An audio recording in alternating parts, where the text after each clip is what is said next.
Kalau kita sudah merasakan cinta kasihnya Allah di dalam, maka cinta kasihnya akan akan keluar dari dalam keluar secara otomatis.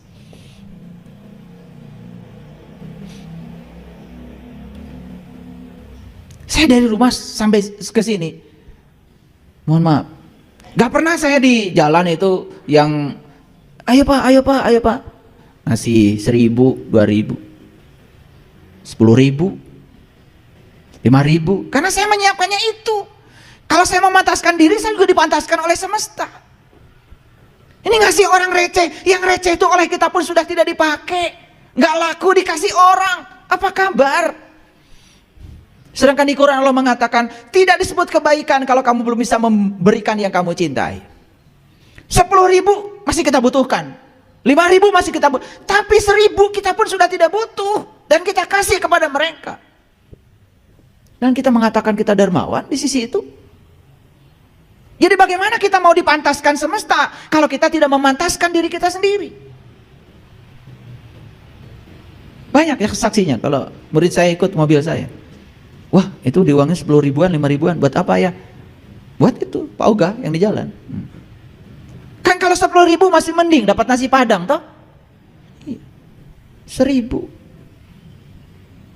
receh lagi, dilempar lagi ngasihnya. Ya Allah. Dan demikianlah kami wahyukan kepadamu ruh dengan perintah kami. Sebelumnya kamu tidak mengetahui apakah itu kitab, sebelumnya kamu juga tidak mengetahui apakah itu iman, tetapi kami menjadikan ruh itu cahaya.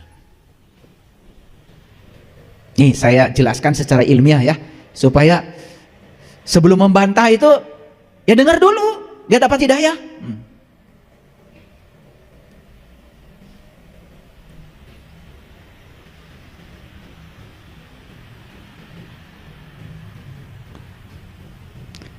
Kita itu gampang sekali kalau membantah gitu, padahal tidak punya pengetahuan, bahkan tidak mendalami apapun, cuman kebetulan ada atribut pada diri kita sebagai siapa di masyarakat, gampang sekali melakukan penghukuman pada orang lain. Setiap ada isu apa, apalagi menyangkut agama, hati-hati. Gunakan kewarasan kita dalam berpikir. Sebelumnya kamu tidak mengetahui apakah kitab, sebelumnya kamu tidak mengetahui apakah itu iman, tetapi kami menjadikan ruh itu adalah cahaya. Jelas ayatnya di sini. Di sini, walakin ja'alnahu nuron. Keren. Wa kadzalika auhayna ilaika ruhan min amrina ma kunta tadri mal kitab walal iman walakin ja'alnahu nuron. Dan setelah aku jadikan ruh itu adalah nur dan kamu bisa menyaksikannya, maka kamu akan mengerti apa itu kitab, apa itu iman. Keren sekali ayat ini. Agak dalam nih ya ngaji hari ini. Kemudian nahdi bihi, yang kami tunjuki dengan cahaya itu siapa yang kami kehendaki di antara hamba-hamba kami. Pertanyaan, ya Allah, akankah engkau menunjukkan kepadaku agar aku bisa menemukan cahayamu ya Allah? Allah akan menjawab, begitu kamu punya kehendak, aku kehendaki. Karena aku hanya menghendaki mereka-mereka yang punya kehendak. Semua ingin dimulai dari dirimu sendiri. Jadi cara Allah menghendaki itu bukan ini dikehendaki ini tidak, ini dikehendaki ini tidak, suka-suka Allah, bukan. Karena di dalam ruhku itu sudah ada kudrat, dalam ruhku itu sudah ada iradat, sudah disemaikan di situ keinginan, sudah disemaikan di situ iradah, sudah disemaikan di situ kehendak. Begitu kehendak kita dimunculkan, menyatu dengan kehendak Allah, dua kehendak bertemu, di situ terjadilah pertemuan. Yuk kita kasih contoh sekarang. Karena kalian ada kehendak untuk belajar, saya ada kehendak untuk mengajar, terjadilah pertemuan hari ini, terjadilah proses belajar mengajar. Dan proses belajar mengajar ini hanya terjadi kalau ada dua kehendak. Betul apa tidak? Kurang apa buktinya? Jadi ingin sesuatu terjadi, ya sudah mulai. Kamu yang menghendaki, biar dikehendaki sama Allah.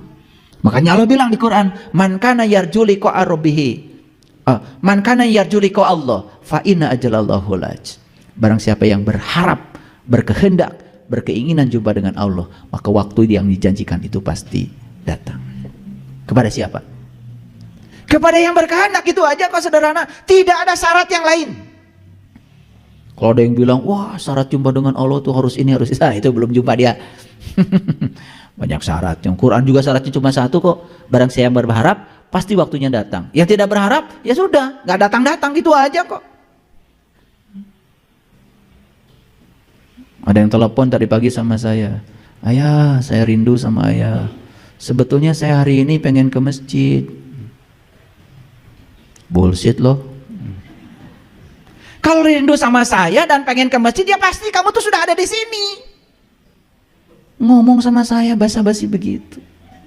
Ya mohon maaf, jadinya saya omelin. Bullshit aja kamu ngomong begitu, saya bilang. Sama saya lagi. Ya sama yang tidak sadar ngomong begitu, ya mungkin yes saja. Sama saya mohon maaf, ya saya omelin. Kalau kamu kuat keinginannya, kamu ada di sini sekarang. Karena yang mengantarkan kita ke sini itu kan tekad. Coba, yang dari Gombong ada di sini karena tekad. Maaf, kalau tekadnya kuat, semesta itu akan memfasilitasi. Bahkan saat ngomong begitu, mau ke Bandung, mungkin duitnya belum ada. Begitu mau pergi, ada duitnya. Tanya coba, tahu kok saya. Nggak usah ngobrol sama saya. Gitu. Jadi, jangan banyak basa-basi. Ya. Saya rindu, pengen ke sana. Cuman mohon maaf sibuk. Ya nggak rindu. Kamu rindu sibuk aja. Maaf ya. Ini udah biasa kita itu basa-basi jadi basi. Oke, lanjut dulu. Clear dulu ya. Sampai sini ngerti? Jadi Allah akan menjadikan ruh itu sebagai nur. Supaya apa? Supaya gampang dikenali.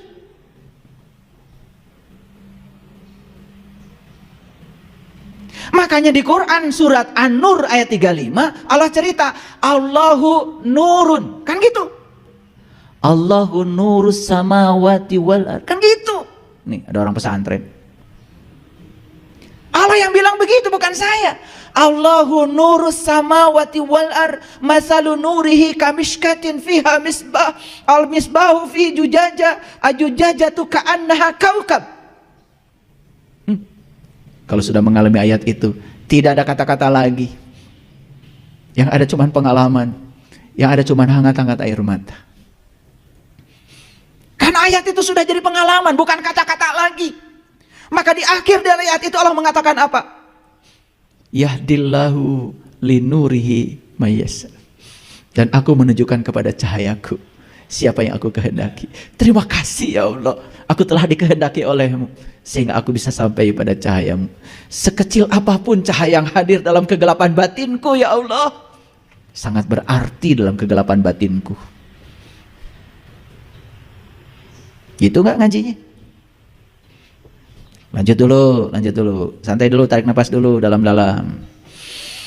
Yes, biar sadar. Nah sekarang saya mau jelaskan dulu. Tugasnya para nabi, para rasul itu tadi secara global mengajak manusia kembali kepada Allah. Itu visinya. Misinya, visi dengan misi beda ya. Misinya adalah mengajarkan ilmu ketuhanan, mengajarkan manusia supaya mengenal Tuhan. Makanya ya, tugasnya para rasul itu dirangkum dalam Quran surat Al-Imran ayat 49 cuma 3. Boleh nanti kalau nggak percaya buktikan sendiri ya. Surat Al-Imran ayat 49. 3 tugas Rasul. Lihat saya semuanya. Kalau tugas Rasul 3, berarti siapapun yang mengaku umatnya Rasul, jelas tugasnya 3 juga dong. Masa jadi 5? Yuk, apa saja tugasnya Rasul kata Quran? Nih, saya sampai tulis bahasa Arabnya.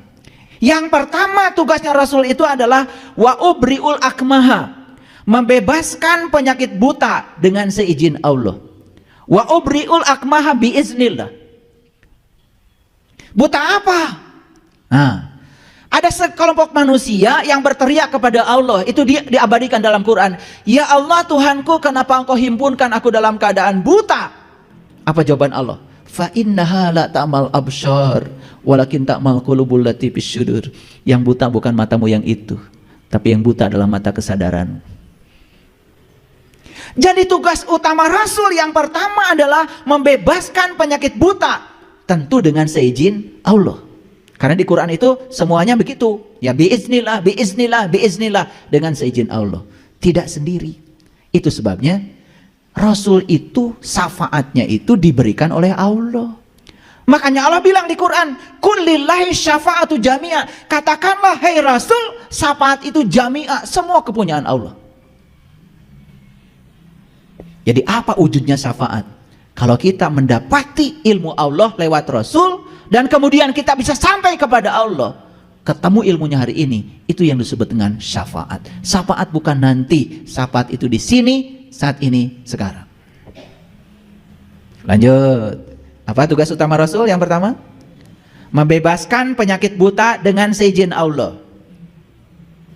Jadi siapapun yang mengaku dirinya umat Rasul, apalagi menyampaikan tanda-tanda, menyampaikan itu yang disampaikan tadi, sampaikan walaupun satu tanda, berarti dia harus mengalami dulu dong tanda ini. Ini masalahnya belum mengalami apa-apa sudah keluar-keluar di mana-mana. Dan kebohongan kalau diulang, berulang, lama-kelamaan dianggap kebenaran. Itu bahaya. Membentuk paradigma. Kenapa? Karena pada subconscious mind-nya manusia itu ada yang namanya RAS, Reticular Activating System. Itu filter. Yang jebolnya itu bukan karena baik buruk, jebolnya itu karena pengulangan. Makanya sering mengulang-ulang sesuatu masuk subconscious mind. Wah, kalau sudah di situ perlu bantuan Mas Wendy itu ngeluarinnya. Harus dihipnoterapi. Karena itu akan membentuk ego. Makanya ego itu seperti luka yang menganga. Kalau luka yang menganga sedikit aja kesenggol, sakit. Makanya yang gampang kesenggol itu tandanya masih luka. Gampang marah, baperan, gampang tersinggung, gampang nyolot, gampang bolotot, gampang monyong. Itu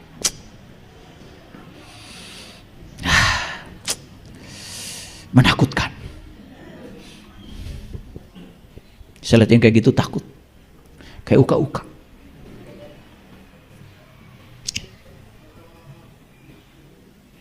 Saya sebetulnya kalau masuk ke masjid suka takut,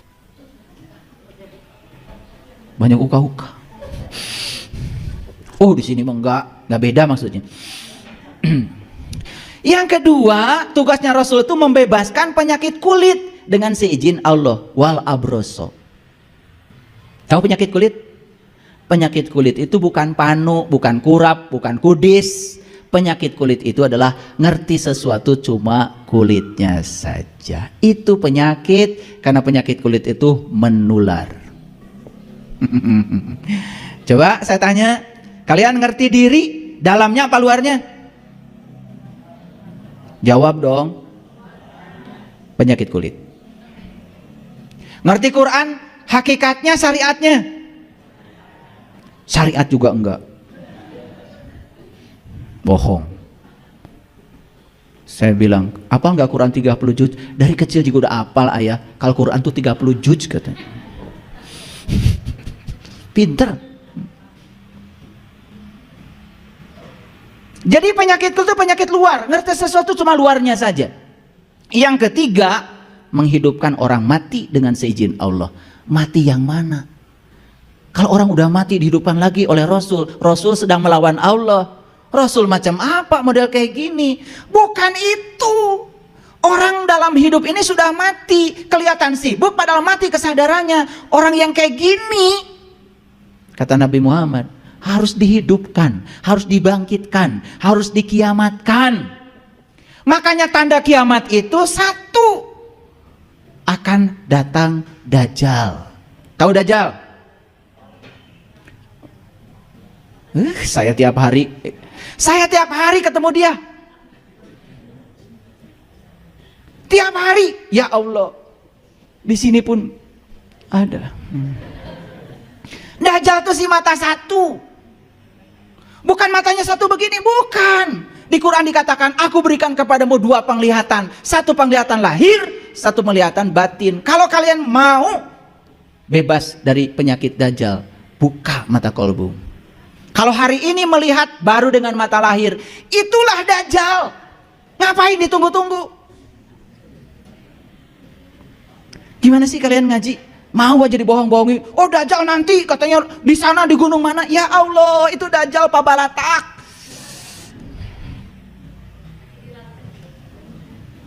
Dajjal tuh si mata satu, matanya cuman mata lahir. Siapapun yang hidup dengan mata lahir, salah persepsi, salah interpretasi, itu Dajjal.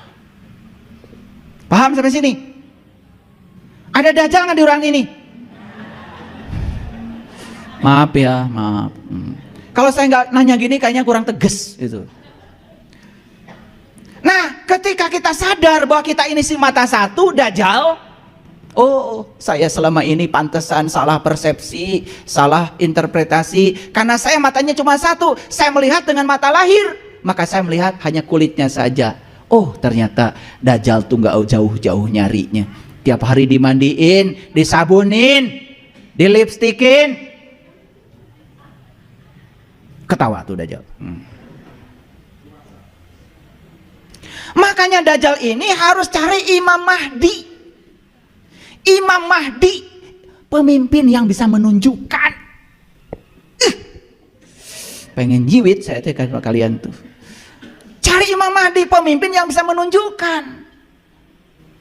Bisa menunjukkan apa? Menunjukkan tanda Allah. Allah tuh bersama kamu. Sedekat itu Allah dengan kamu, kok kamu tidak melihatnya? Ya teh ngalartos teh ngaos teh. Saya udah keringatan gini. Teu karunya tuh ke saya. Makanya setelah ada Imam Mahdi akan terjadi kiamat. Hari kebangkitan. Bangkit apa? Bangkit kita dari tidak sadar menjadi sadar. Cing atuh Dajjal marikir. Yang saya sedih itu si mata satu ini ngomong di mana-mana seakan-akan dia ngomong kebenaran, padahal ngomong kebohongan, cuma berbaju kebenaran. Kan apa yang disampaikan belum dialami, belum dirasakan, cuma berlindung di balik sampaikan walaupun satu ayat. Urang teh kudu ngadenge si eta, padahal teu ngartina naon. Ini jantung saya berdetak ya, nggak tahu kenapa nih. Kayaknya Dajjal marah. Yang ketiga, tugas Rasul itu menghidupkan orang mati. Yuk kita ulang, kata Quran, tugas Rasul berapa? 3, harus pintar. 1, menyembuhkan penyakit buta. 2, menyembuhkan penyakit kulit. 3, menghidupkan orang mati. Mati apanya? Kesadarannya. Kalau dia punya kemampuan yang 3 ini, itulah yang disebut dengan pewaris ilmunya Nabi. Itu yang disebut dengan ulama. Maaf ya,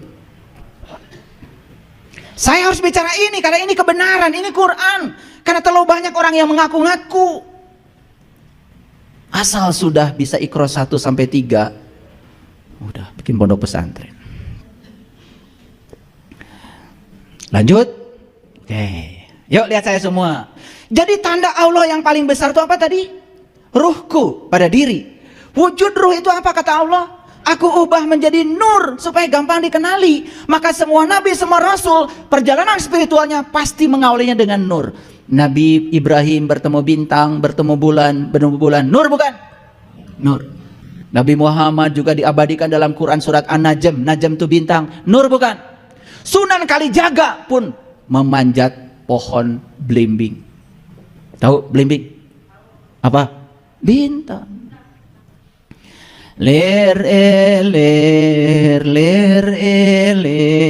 tandure sumilir ta ijo royo tak sengguh temanten anyar, tak sengguh temanten anyar. Bocah angon, pene nom blimbing kuwi, lunyu pene no kanggo sep dodotiro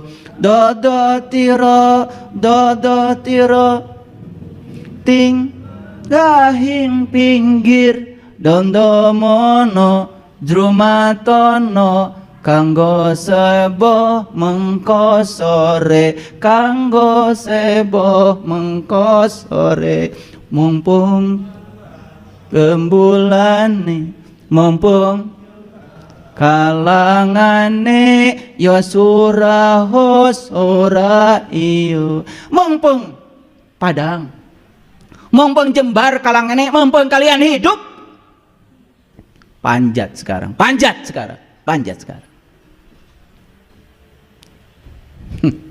Lihat bintang di langit terdekatmu. Itu tandanya. Maka Allah bilang di Quran, sanurihim ayatina fil afaq wa fi anfusihim hatta yatabayyana lahum annahul haq. Kami akan memperlihatkan kepada mereka tanda-tanda kami di segala ufuk. Perhatikan ayat ini. Sanurihim ayatina. Departemen Agama juga menerjemahkan ayat ternyata tanda juga. Ini saya ambil dari Quran digitalnya milik Departemen Agama. Kami akan memperlihatkan kepada mereka tanda-tanda kami di segala ufuk dan pada diri mereka sendiri hingga jelas kebenaran. Jadi Allah akan menunjukkan, Allah itu luar biasa, maha pengasih, maha penyayang. Allah itu rindu kepada kita. Maka Allah bilang dalam hadis qudsi, kalau kamu datang kepadaku sejengkal, aku menyambutmu sedepah. Dan kalau kalian datang kepadaku dengan cara berjalan, aku menyambutmu dengan cara berlari. Paham? Jadi Allah menunjukkan tanda-tandanya di mana? Di segala ufuk. Tapi yang paling penting kata Allah, wa fi anfusihim, pada dirimu. Sudahkah kamu menyaksikan tandanya pada dirimu? Sudah? Sudah belum? Kalau belum, kapan?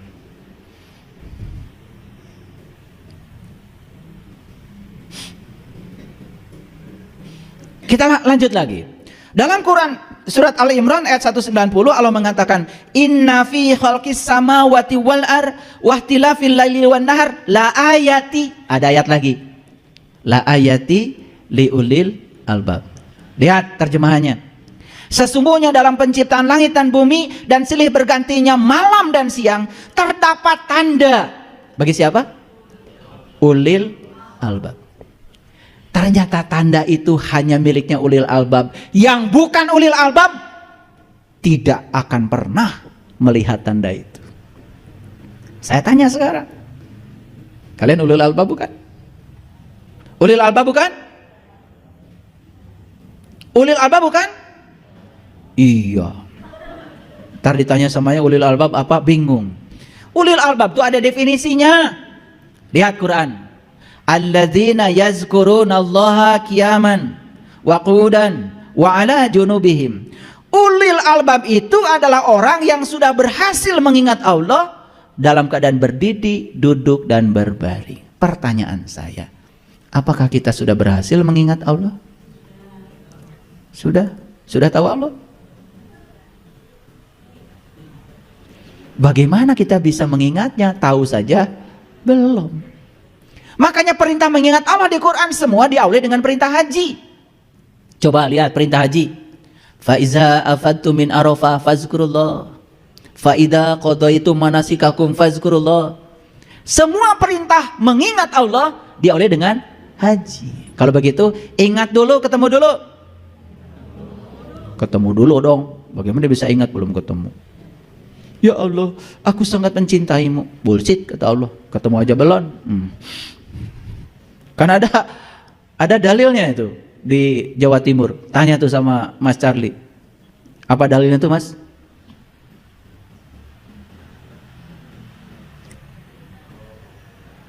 Itu tidak mungkin cinta kalau jarang ketemu, kan itu. Apa tuh?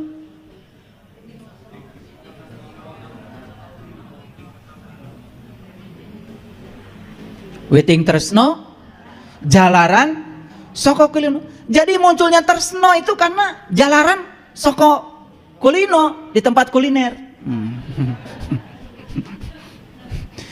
Munculnya rasa cinta itu karena sering ketemu. Lah sekarang kamu ketemu juga belum? Udah ngaku-ngaku mencintai Allah, gimana sih?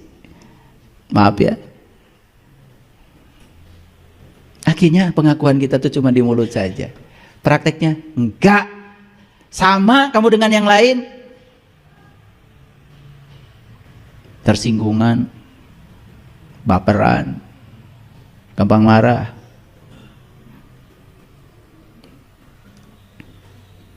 Nah, ulil albab itu karena sudah bisa melihat tanda Allah dalam dirinya. Lihat saya semua. Karena sudah bisa melihat tanda Allah dalam dirinya, maka siapa yang sudah menemukan tanda Allah dalam dirinya, dia juga melihat di semesta ini adalah tandanya. Makanya di Quran dikatakan, maka dia itu mengatakan pada Allah, apa yang dikatakan oleh ulil albab, Rabbana ma khalaqta hada batilan subhanaka faqina azabannar. Ya Allah, tiadalah engkau menciptakan semuanya sia-sia. Maha suci engkau ya Allah, peliharalah kami dari siksa api neraka. Itu ulul albab. Jadi ulul albab sudah menerima apapun. Karena apa? Apapun yang terjadi, ya sudah, terjadilah. Itu kebenaran. Tidak menilai benar salah lagi. Gitu. Sudah begitu belum? Boro-boro. Masih judes gitu. Nah sekarang saya akan tunjukkan apa tanda Allah yang paling besar. Kan tadi saya mengulang-ulang. Inilah yang disampaikan di Quran surat An-Najm. Yuk kita lihat sama-sama. Nanti catat surat An-Najm ayat 13 sampai ayat 18. Saya akan bacakan perlahan ya. Walaqad ra'ahu nazlatan ukhra, dan sesungguhnya melihatnya kapan saja. Melihat apa? Nya di situ mengacu kepada An-Najm. An-Najm itu bintang. Jadi melihat apa? Yang melihat wujud ruh dalam diri. Kapan? Kapan saja. Walaqad ra'ahu nazlatan ukhra, dan melihatnya bisa kapan saja. Di mana melihatnya? Inda sidratil muntaha, di puncak kesadaranmu. Jadi sidratul muntaha itu bukan di sana, pada dirimu, ada pada dirimu. Masa kesadaran taruh di sana? Ya kesadaran di sini. Indaha jannatul ma'wa, di dalamnya ada jannatul ma'wa. Ma'wa. Ada ma'ul hayat. Ada kehidupan, ada energi, ada yang mengalir, ada taman. Jannah itu taman. Indah jannatul ma'wa, di sana ada taman yang sangat menyenangkan. Bisa dimasuki sekarang? Bisa. Saya bilang, bisa. Gimana caranya? Idyaksha sidrati mayaksha. Ketika sidratil muntaha ditutupi oleh sesuatu yang menutupinya. Ketika kita bisa ujlah, ketika kita bisa mengasingkan diri, ketika kita bisa hening, itu ditutupi kita dari yang semua yang di luar. Hening, bening di situ. Kan saya bilang tadi, kenapa kita tidak bisa mendengarkan suara kebenaran? Karena kebisingan pikiran kita. Kalau kita bisa ujlah, keren banget. Nanti suatu saat saya ajarkan bagaimana cara menarik kekuatan pikiran supaya energinya dipindahkan pada kesadaran. Mau? Ini aja belum. Step by step belajar itu, ya. Jangan pengen cepat bisa, nanti nggak bisa. Udah ngikutin aja dulu ini. Udah ngerti betul, tahu kalau saya tidak tahu baru melangkah. Oh, ini yang saya butuhkan saat ini. Dan pastikan, yakini Allah akan selalu menyediakan guru yang tepat. Yang perlu Iqra 1 akan ketemu guru Iqra 1. Yang perlu Iqra 2 akan ketemu guru Iqra 2. Yang perlu guru syariat ketemu guru syariat. Yang perlu guru Thariqah akan ketemu mursyid Thariqah. Yang perlu ilmu hakikah akan ketemu dengan ahli hakikah. Yang perlu ilmu ma'rifat akan ketemu saja dengan ilmu ma'rifat. Begitu hebat Allah itu, sangat mengerti kebutuhan kita. Penglihatannya tidak berpaling dari yang dia lihat dan tidak melampaui. Ini bahasa Quran keren banget. Mazagol basyaru wa ma togo. Nah ini yang dalam bahasanya orang Bandung disebutnya mat panon poe disasate itu. Panon poe di sasata itu ya matahari itu ya itu nggak bisa kemana-mana, nggak bisa dilampaui, tidak bisa berpaling. Dan ini tidak bisa dipahami pasti karena belum mengalami. Makanya orang tua kita menggubah lagu Bubui Bulan itu kelanjutan dari Lir-Lir. Bubui bulan, bubui bulan sangrai bentang, panon poe di sasate. Kalau bisa sampai di situ, nangis kalian nyanyi lagu itu. Saya pengen nangis jadi. Lalu Allah bilang, laqad ra'a min ayati rabbihil kubro. Dan sungguh ia telah melihat tanda Tuhannya yang paling besar. Yang sudah sampai di sini baru boleh menyampaikan karena sudah tahu satu tanda. Ngerti maksud saya? Waduh, asal sudah pakai baju macam-macam, udah. Kalau pakai baju macam-macam ingin dibilang orang suci gampang. 150.000 udah selesai itu di Pasar Baru, lengkap itu dengan segalanya. Jadi akhirnya agama kita itu jadi lebih banyak memikirkan baju apa. Padahal sebaik-baiknya baju kata Nabi adalah takwa. Ya kan? Oke, baik. Ya, harusnya baju kita tuh takwa. Sudah tahu takwa? Belum juga. Oke, nggak apa-apa lah, nggak apa-apa. Nah, ayo kita lihat sebentar lagi.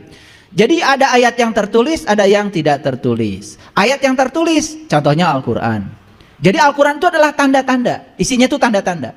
Maka di Quran itu banyak sekali ya yang disebut dengan perumpamaan. Dan tidak ada yang bisa mengerti perumpamaan kecuali orang yang sudah berilmu. Itu batasannya. Dan ternyata betul kata Quran tadi, tidak ada yang mengerti tandanya kecuali ulil albab. Ternyata ulil albab itu orang yang sudah bisa mengingat Allah, berdiri dan berbaring. Berarti dia sudah tahu dan kenal kepada Allah. Alam semesta dan seisinya juga tanda, tetapi tidak tertulis. Bahkan yang tidak tertulis, wah, lebih banyak. Tidak akan bisa dibongkar. Profesor Masaru Emoto menyelidiki air bertahun-tahun. Setelah mengerti perilaku molekul air, baru beliau mengatakan, aku bertemu Tuhan lewat air. Nah itu ketemu satu tanda itu. Profesor Masaru Emoto itu menyelidiki air itu puluhan tahun. Setelah risetnya yang sekian banyak dan jurnalnya terindeks, baru boleh mengatakan, aku menyelidiki air sejak lama dan lewat air aku bertemu Tuhan. Wah, itu sudah ketemu satu tanda itu. Itu maksudnya, sampaikan walaupun satu tanda. Saya bukan melarang kalian jadi dai, bukan. Bukan saya takut disaingi. Bukan. Saya tidak pernah bersaing dengan siapapun. Karena saya jadi diri saya sendiri. Saya menikmati saya jadi diri saya sendiri. Nah makanya tanda-tanda itu, simbol-simbol semesta ini oleh para leluhur kita diwujudkan dalam bentuk yang sangat keren. Namanya sesajen. Pernah dengar? Begitu dengar sesajen langsung merinding. Wih, itu musyrik. Ngerti juga enggak? Sajen itu artinya sastra jenda, kitab suci yang hidup. Sajen itu. Makanya coba perhatikan, di sajen ada apa saja? Ada parupuyan, anglo. Ada sisir. Ada cermin. Ada rujaken. Ada sepahen. Itu semua simbol. Kalian itu bikin daun sirih satu aja nggak bisa. Di daun sirih itu ada yang bisa dibaca loh. Itu melampaui ayat yang tertulis kalau kita ngerti. Cuman kita sudah a priori pada pribadi kita sendiri, pada budaya bangsa kita sendiri. Taunya, wah itu sesajen, berarti ngasih persembahan kepada jin. Kata siapa? Leluhur kita tidak mengajarkan begitu. Leluhur kita hanya ingin kamu mengerti semua yang disusun di sini ada bacaannya.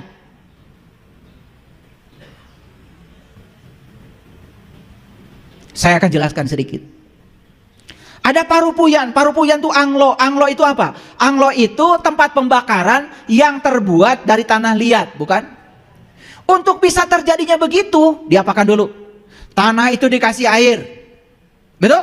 Pasti ada unsur udaranya kan? Ada unsur mataharinya bukan? Bahkan dibakar. Tanah, air, api, udara menyatu dalam anglo itu. Setelah itu kemudian anglo dijadikan sebagai alat pembakaran.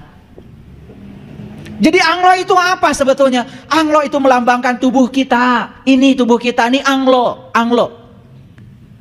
Orang tua kita sedang berpesan, tubuhmu itu adalah anglo. Terbuat dari tanah, air, api, udara, lengkap di sana. Dan kalau tubuh kamu itu cuma ada 4, tanah, air, api, udara, tidak digunakan untuk membakar, berarti kamu itu mati, seperti anglo yang mati.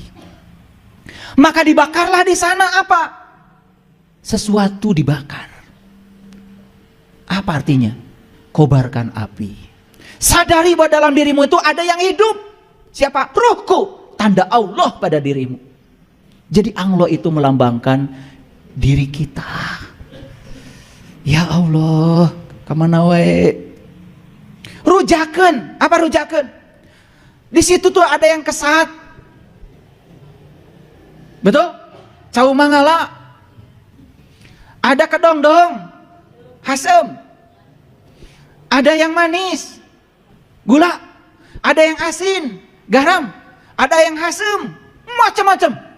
Diaduk semua. Begitu dimakan jadi enak. Itulah lambang dari kehidupan. Kehidupan itu seperti rujak. Kamu jangan tolak yang keset, kamu jangan tolak yang kecut, kamu jangan tolak yang asin, kamu jangan tolak yang manis. Satukan menjadi satu rasa. Timbang-timbang oleh kamu sendiri biar jadi harmonis. Jadi rujak yang enak, menyegarkan. Itu gak hidupmu? Makanya nggak jadi rujak. Bisanya cuman musrik. Bagaimana mungkin leluhur kita mengajarkan yang tidak beres? Nggak ada itu. Kita yang tidak cerdas, karena kita sudah kehilangan jati diri sebagai bangsa.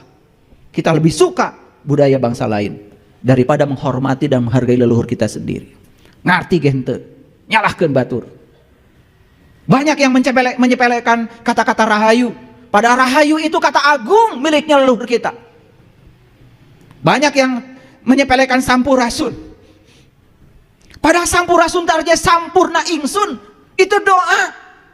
Supaya rohku dalam dirimu itu sempurna. Menunaikan tugasnya. Pulang kembali. Mulih kajati mulang ke asal. Makanya jawabannya apa? Rampes, rampak, beres.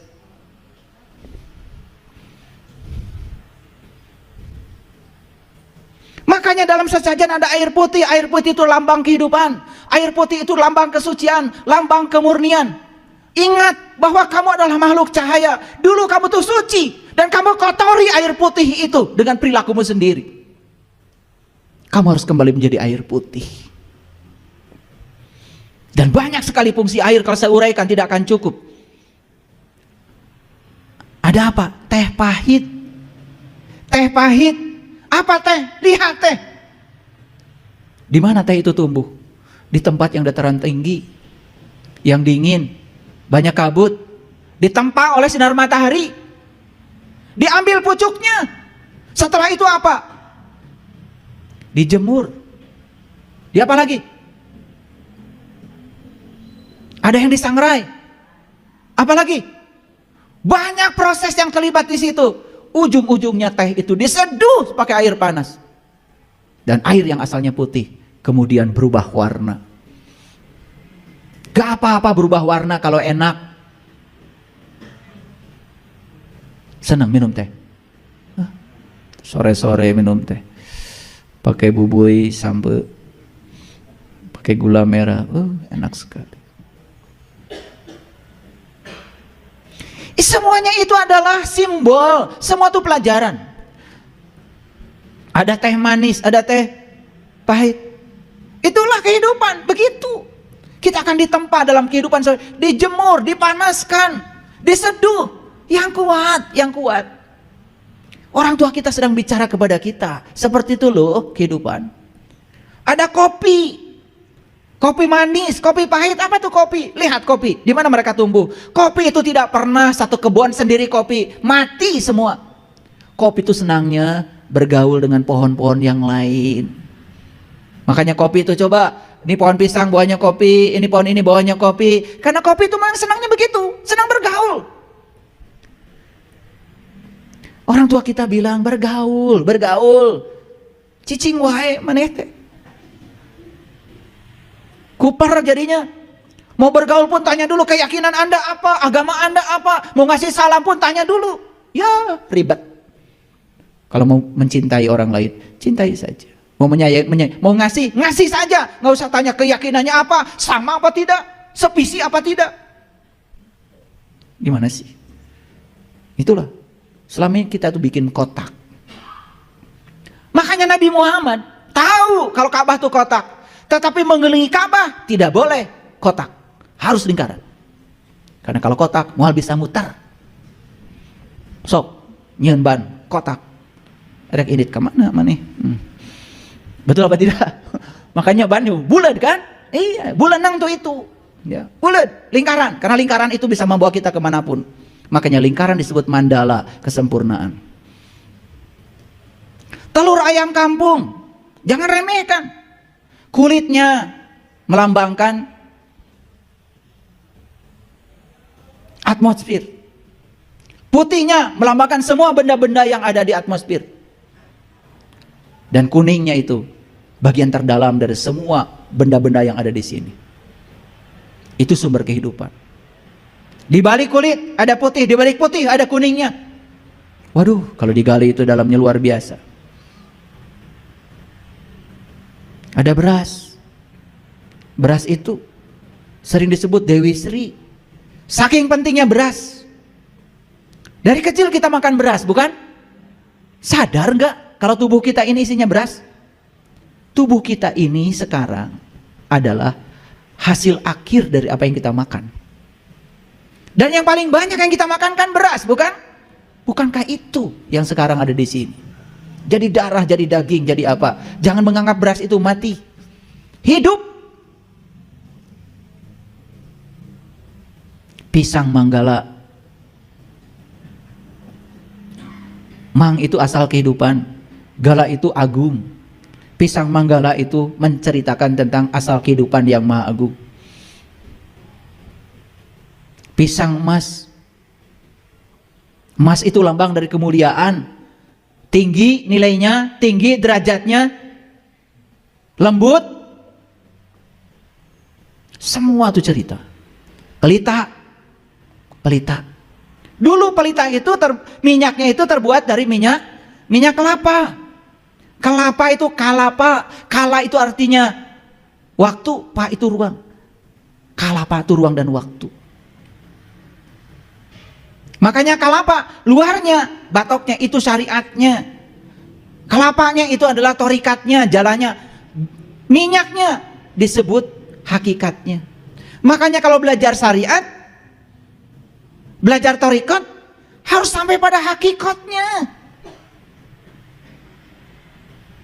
Begitu sampai pada hakikatnya, minyak itu bisa digunakan untuk menggoreng, bisa mematangkan. Makanya minyak yang sudah dipakai disebut jalan tah jalan. Itu jalannya. Orang tua kita, aduh, peradabannya sudah sangat tinggi, leluhur kita itu.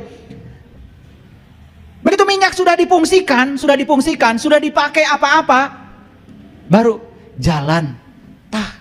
Asalnya itu sebetulnya tah jalan.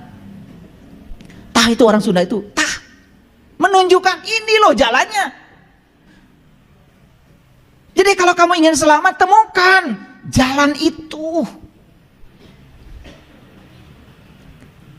Tadi saya tanya, masih buta? Masih. Penyakit kulit? Masih. Penyakit kesadaran? Masih. Dajjal bukan? Dajjal. Terus aja, oh Dajjal nanti akan lahir di gunung mana? Di gunung mana? Ya Allah, itu Dajjal. Ka pasar unggal poe.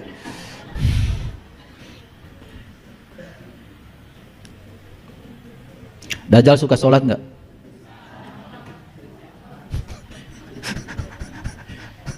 Suka nggak Pak? Suka. Ya itu. Si mata satu salat ngawur jalannya, mikir ini, mikir itu. Masih neangan kene dajjal, ya Allah kata Nabi, kiamat sudah dekat, sedekat itu kiamat padamu. Kiamat itu hari kebangkitan, bukan hari hancurnya alam semesta. Kiam itu artinya bangkit. Kujang, beda kujang itu. Kalau pisau yang lain, pisau belati itu lurus-lurus, kujang itu beda, ada sayapnya. Kujang itu perlambang manusia yang sudah terbang, yang sudah tidak merangkak lagi dalam kehidupan, sudah bisa menggunakan sayap untuk terbang. Nabi Muhammad terbang kan pakai buruk. Leluhur saya di Garut terbang pakai manuk dadali. Bangsa Indonesia terbang pakai burung Garuda. Itu disimpan di kujang tuh lambangnya itu. Kujang tuh kukuh karena janji. Bahasa Qur'annya, ya ayyuhalladzina amanu aufu bil uqud. Memenuhi akad-akadmu, janji-janjimu. Tong bohong. Terutama bohong pada dirimu sendiri. Bohong yang paling besar manusia adalah mengaku dirinya orang beriman. Wa minan nasi may yaqulu amanna billah wa bil yaumil akhir wa ma hum bimumin yukhadi'una allaha walladzina amanu wa may yakhda'una illa anfusahum wa may yash'urun fi qulubihim maradun fazadahumullah marad. Dalam kalbu mereka ada penyakit merasa bohong pada diri sendiri, gak jujur. Semua nabi, semua rasul mengawali iman dengan baik. Kapan kita mengawalinya? Ngaku-ngaku aja. Baca Quran surat Al-Baqarah, luar biasa. Tahu kujang? Kuku karena janji. Cermin. Buat apa? Bercermin, lihat dirimu. Tong ningali batur wae. Tingali diri maneh. Lihat dirimu yang sejati, bisa dilihat dengan mata kalbumu. Itu sedang mengajarkan supaya kita melihat ke dalam. Sisir buat merapikan rambut. Bukan rambut ini yang harus dirapihkan, pikiranmu, rambut yang di dalammu, bereskan. Karena semua sumber penderitaan berasal dari sini. Hebat gak leluhur kita? Baru tahu hebatnya sekarang? Kamana wae?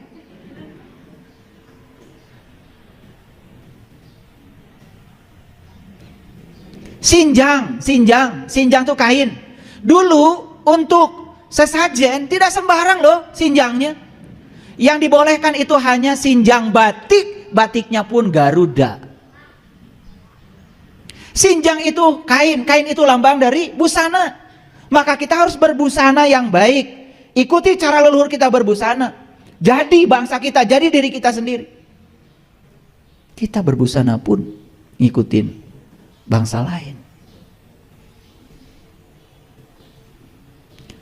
Batik, tahu batik? Ba dan titik, batu baitullah, rumah Allah, harus ketemu titik di dalamnya. Kalau kamu sudah ketemu titiknya pindah ke jero, lain ba deui nun, nurullah. Kembali lagi ke sana. Hebat leluhur kita itu. Garuda terbang. Minyak wangi, ya. Katanya Rasulullah sangat senang dengan wangi-wangian. Masa ada orang senang bau-bauan? Wangi itu ada tapi tidak ada. Ada orang lewat, minyak wanginya mahal. Ada, kamu tercium, tapi tidak ada. Tidak ada tapi ada. Itu perlambang dari kekosongan. Jangan menganggap kosong ini tidak ada. Ini tuh ada. Kalian mengambil napas dari kosong, mengeluarkan napas ke kosong. Pohon hanjuang. Hanjuang itu dari hanju, hiang. Hanju itu apa? Napas terakhir. Hiang itu adalah sang pencipta. Hanjuang itu adalah napas terakhir. Hati-hati. Pada saat kamu kembali kepada sang pencipta. Makanya hanjuang menjadi lambang kelahiran. Hanjuang menjadi lambang kematian. Lihat, anak lahir, bali-balinya kasih hanjuang. Dan orang yang meninggal pun di pusaranya dikasih hanjuang. Makanya hanjuang warnanya istimewa. Warnanya keungu-unguan, merah keungu-unguan. Maka Allah mengatakan di Quran, fa idza saqatis sama'u fakanat wardatan kadihan fa bi ayyi ala'i rabbikuma tukadziban. Ketika langit rohanimu terbuka, saat itu kamu akan menyaksikan mawar merah seperti kilapan minyak. Sudah sampai ke situ, masuk pada supernova, melihat alam semesta dalam diri, tahu asal muasal diri. Kita akan tahu kemana kita akan pulang. Orang tua kita itu ngasih nama pohon aja keren, Hanjuang, Hanju Hiang, Sepaheun. Apa itu? Gambir, Pinang, Kapur, Bako, masukkan ke dalam, set, dibungkus sama daun sirih, digayam, dikunyah, nggak ditelan, dikunyah. Awas, segala sesuatu jangan gampang ditelan, kunyah dulu. Begitu dikunyah keluar warna merah seperti darah. Makanya darah dikaitkan dengan keluarga darah, ikatan. Itu artinya Gambir, Pinang, Bako diikat oleh satu ikatan, bungkusnya daun sirih. Bahwa kita semua adalah sedarah, sama dari leluhur yang sama, Nabi Adam. Tong para sea. Saya buka sedikit rahasianya, sugan ngalarti. Sosok agama, sosok hadis, sosok Quran ngerti juga enggak. Lalu menyepelekan leluhur kita. Ajaran agama manapun tidak ada yang berlawanan. Bahkan dengan ajaran leluhur kita sama. Yang berlawanan itu adalah otak kita yang kurang pengetahuan. Maaf ya. Makanya lihat orang yang sempit pengetahuannya, gampang menyalahkan, gampang protes. Begitu nggak kalian? Itu Dajjal. Garam. Ada garam nggak? Ada. Dari mana garam berasal? Garam itu saripatinya laut. Laut yang sangat luas itu ada saripatinya jadi garam. Makanya belajar itu jangan terlalu luas. Yang paling penting bisa menangkap saripatinya. Makanya saya kemarin ngasih ceramah 20%, 80% mungkin pernah dengar ya. Ada orang yang aktivitasnya 20% aja, tapi kesadarannya meningkat 80%. Ada orang yang aktivitasnya 100%, kesadarannya 0%. Kenapa? Itu si mata satu. Ya si mata satu begitu, sibuk aja. Tapi dia tuh tidak sadar. Wudhu nggak sadar, sholat nggak sadar, umroh nggak sadar, haji nggak sadar semua. Orang muter-muter aja ngikut, nggak sadar. Tanya itu, kenapa tadi muternya dari titik itu? Nggak ngerti, nggak sadar. Kenapa harus muter dari titik yang namanya Hajar Aswad? Nggak ngerti, tidak pernah nanya. Kenapa harus lewat Multajam? Kenapa harus lewat pintu Ka'bah? Kenapa harus lewat Makom Ibrahim? Kenapa harus lewat Rukun Yamani? Kenapa harus lewat Hajar Aswad kembali? Kenapa lingkaran? Kenapa 7? Gak pernah ditanya. Yang penting sudah muter dan pulang di sana sudah punya gelar. Iya. Ada teman saya tuh pulang dari sana ganti namanya Agus jadi Torik. Ini nyata loh, teman saya. Saya tanya, gimana sejarahnya kamu ganti nama? Kan Agus, Torik sekarang, ayah. Eta kumaha bisa jadi Torik? Saya tuh lagi duduk di Masjidil Haram katanya. Di jalannya kata saya tuh. Halangan jalan mana? Iya, saya juga nggak tahu lagi duduk di situ tiba-tiba Torik. Mana tang halangan jalan. Lalu karena dia nggak ngerti bahasa Arab disebut gelar cenah ganti cenah Agus jadi Torik. Oh, dibeja-beja sakampung. Ayeuna teh abdi mah tos naik haji ganti nama cenah. Kawitna Agus jadi Torik. Naon sababna? Di Mekah cenah. Aya nu manggil-manggil abdi Torik, padahal mana teh halangan jalan. Torik teh bahasa Arab teh jalan. Jadi mana teh halangan jalan, baturak lewat, ya udah dicarek ke polisi orang, jalan gitu maksudnya mah. Bahasa Arabnya Torik gitu. Jadi namanya Torik. Agus ganti jadi Torik. Luar biasa ya. Sekarang namanya jadi Haji Torik. Luar biasa. Nah, coba perhatikan saya. Kalau kita ungkap semua simbol-simbol ini, keren apa tidak? Hebat nggak orang tua kita? Tanda itu semua? Luar biasa. Oleh karena itu, sampaikan dariku walaupun satu tanda. Kenali tanda itu pada dirimu, baru engkau boleh menyampaikannya. Terima kasih. Assalamualaikum warahmatullahi wabarakatuh.